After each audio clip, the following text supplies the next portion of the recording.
Welcome back to the Basketball Show. I'm your host, Paul Sir, along with Ryan Reed, and I'm pleased to be joined by Steve Sir. Steve, thanks for making time. Welcome back to Edmonton. Hi, thanks for having me today. Well, we got to start with the low-hanging fruit here.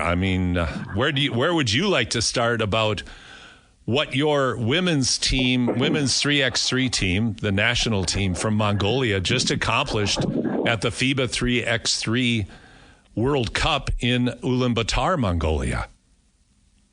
Oh, we can start wherever you'd like. You go. For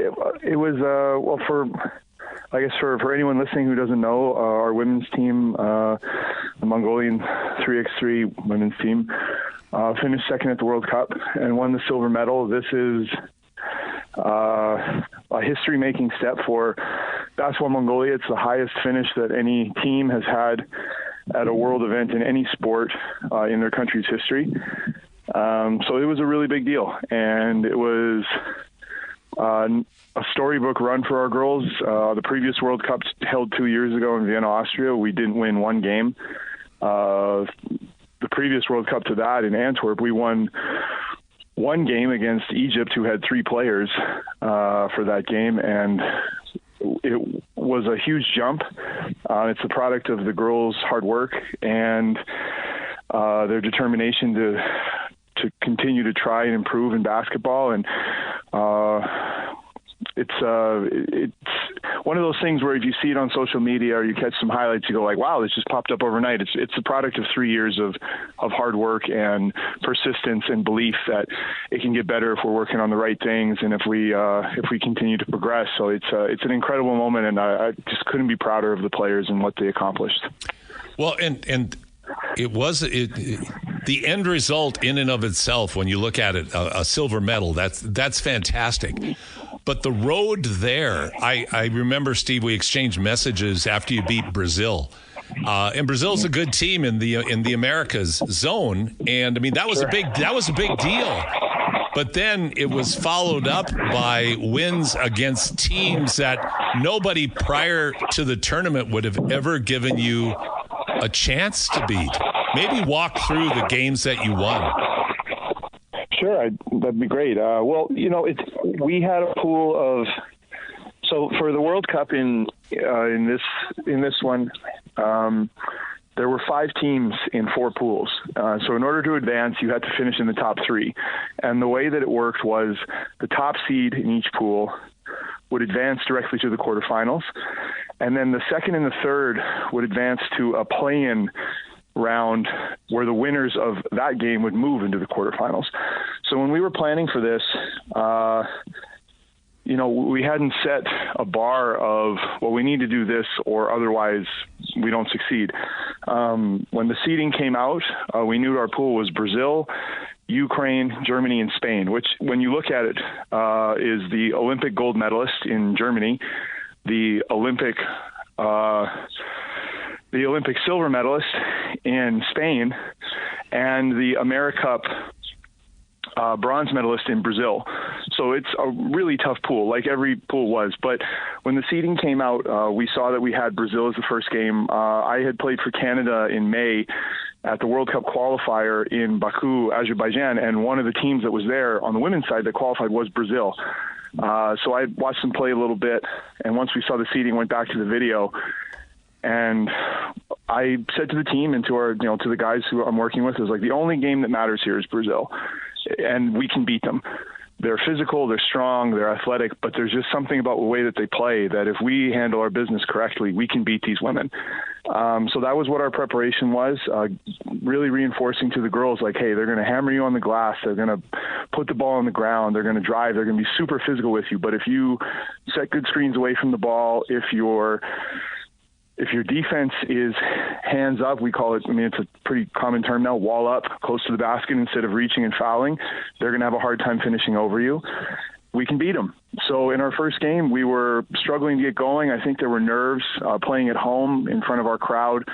I believe we were down 12-6 at one point, and then our girls just kind of snapped too, and you could see that if we just got going, we could win the game. And our girls had an incredible finish to the game.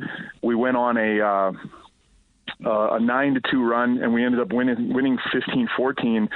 One of our players hit a 2 with 6 seconds left to take the lead. We were down 14-13, got a big stop, made a great penetrate, got to the paint, hit the wing for the shot, and we ended up winning. And in a way, it was almost like a big weight off the girls of like, oh man, we really can do this, and we really can compete.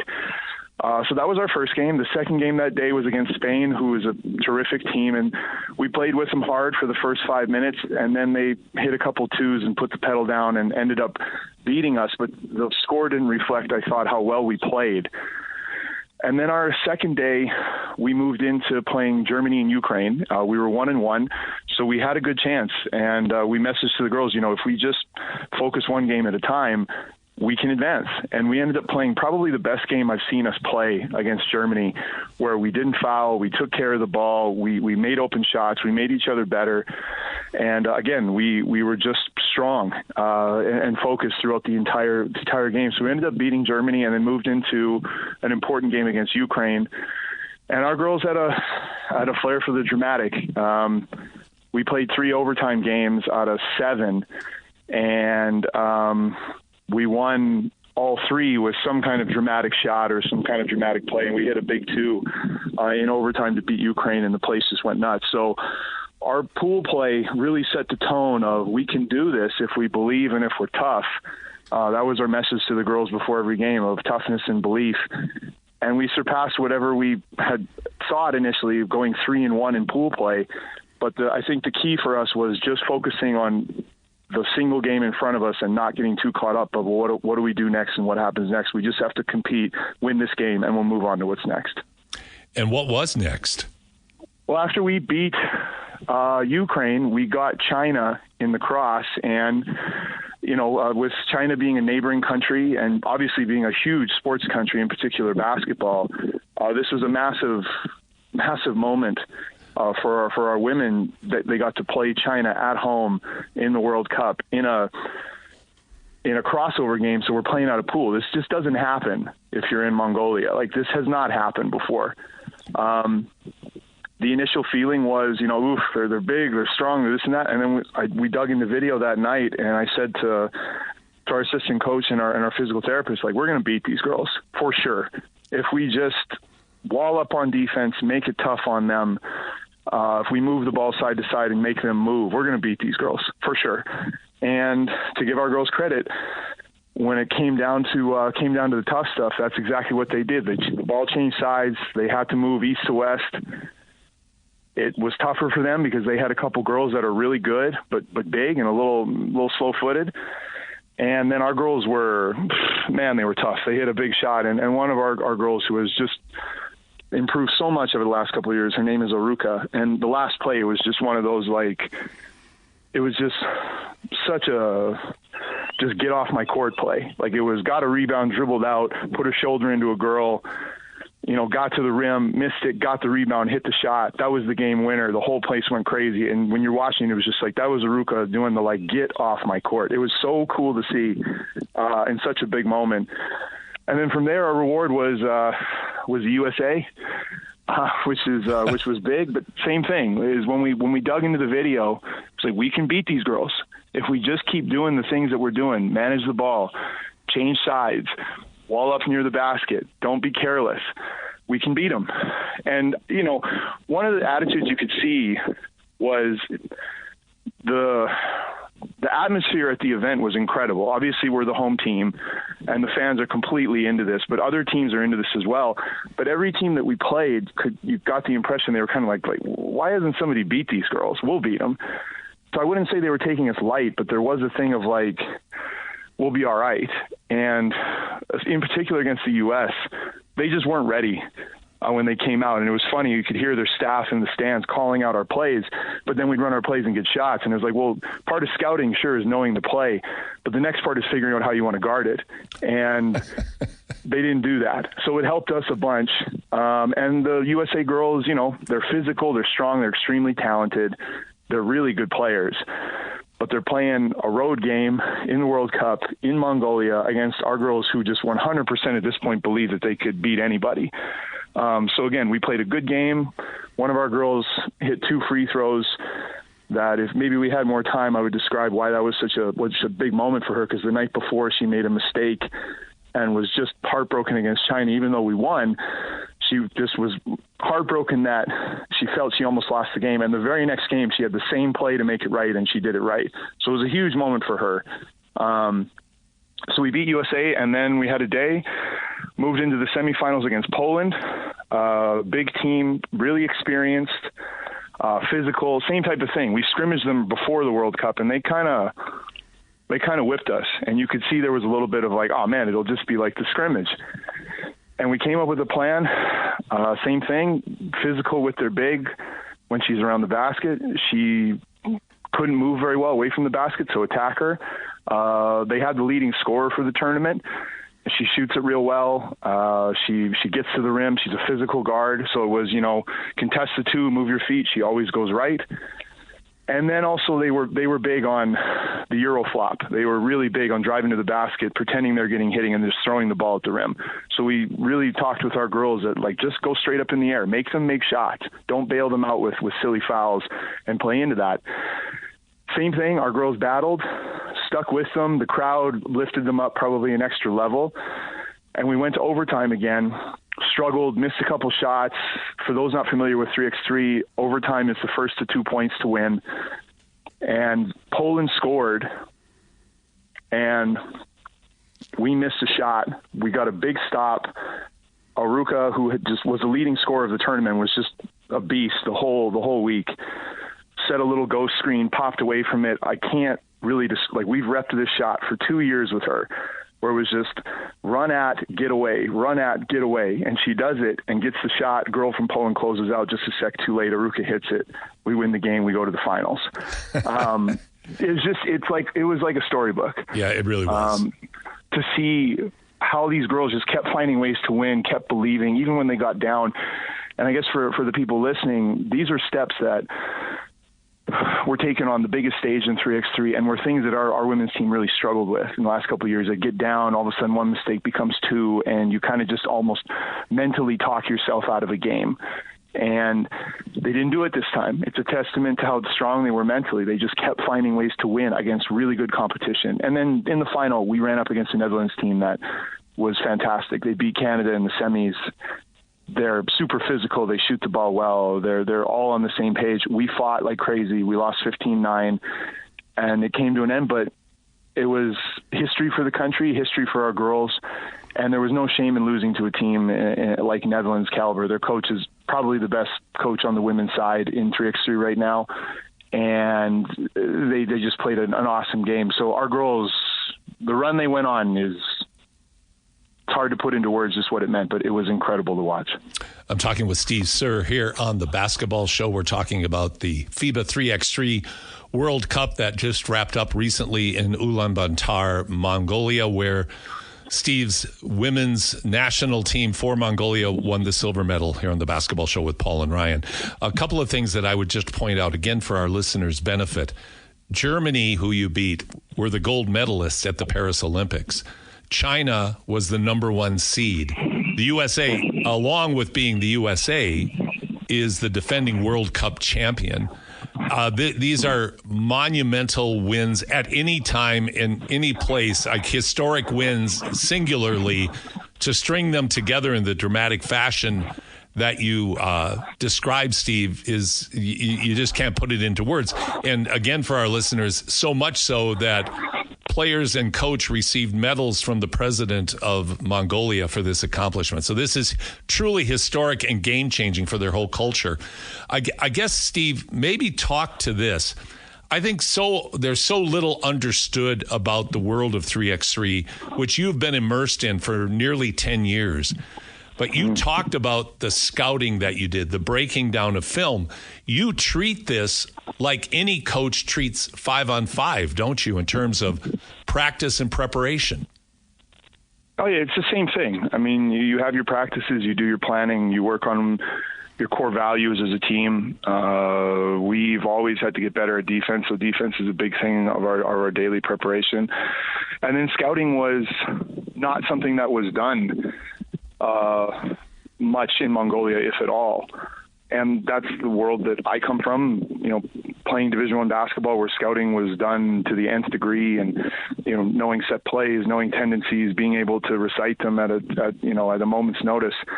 And then when you move into the pro stuff where, teams are super talented, you have to have an idea of what to expect in order to try and neutralize that.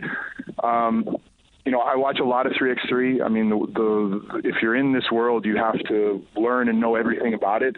I mean, I think that's kind of just a rule for anything. If you want to be successful at it, you got to know it inside out and backwards. And our girls, to give them credit, were very eager and anxious to, what do we do here? What do we do there? How do we handle this? And some of it was, we can do this, this, and this. And this player always goes over the left shoulder. This player always goes right and then spins back to their left.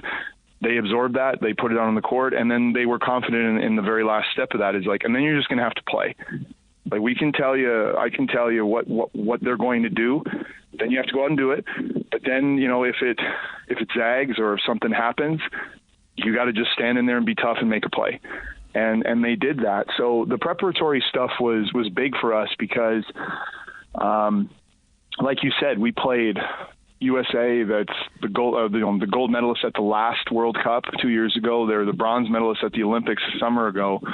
And then obviously their players are always extremely talented and skilled. And then China being what they are, and Germany being what they are, and Brazil being what they are, Poland being what they are, preparation was going to be a big part of that. And we said to the girls a couple of weeks before, is no one's going to be more prepared than us. That's one of the deals that we're making right now.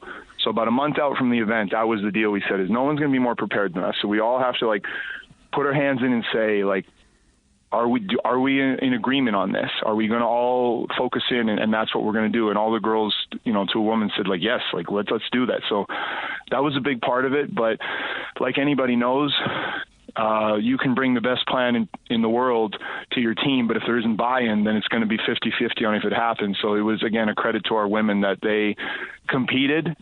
And we'd finish these games and we'd run back to our hotel. We had Craig Wilson, who's from Edmonton, who owns Pivotal Physiotherapy, that was out with me in Mongolia and has worked for our national team for the last couple of years. So we're back to the hotel. We're doing recovery. We're doing treatment.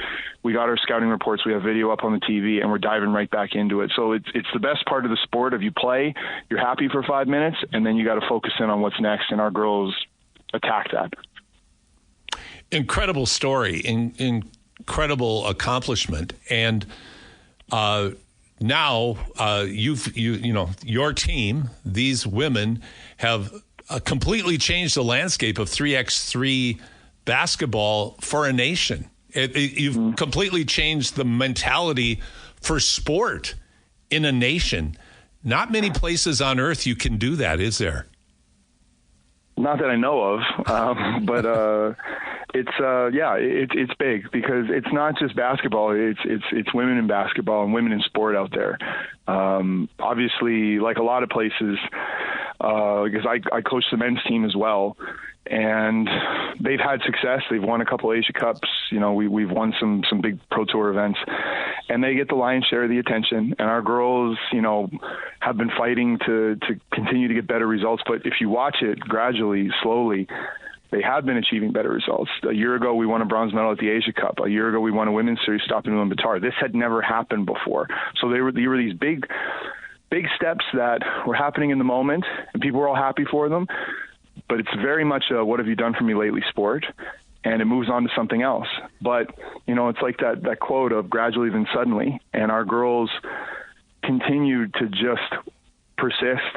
I've been hard on them, and I've tried to push them while also helping them believe that they're capable of what I'm trying to push them to. And what's so rewarding about this is sometimes you have to have a little extra moxie, I think, especially when you're playing at home, of like, hey, let's do something special. But of course, everybody came to the World Cup of, we're doing something special. And you have the right to do that. But our girls, to give them credit, have just persisted through a lot of losing and a lot of frustration, and still come to the gym with an eager mind and a eagerness to improve and be pushed in spite of frustrations and getting off track. So to give them credit, this isn't finishing second at a World Cup after things have always gone great. This has been a slow process of trying to believe and find small victories and don't think about how far you have to go, but think of how far you've already come. And it culminated in them doing something historic for their country.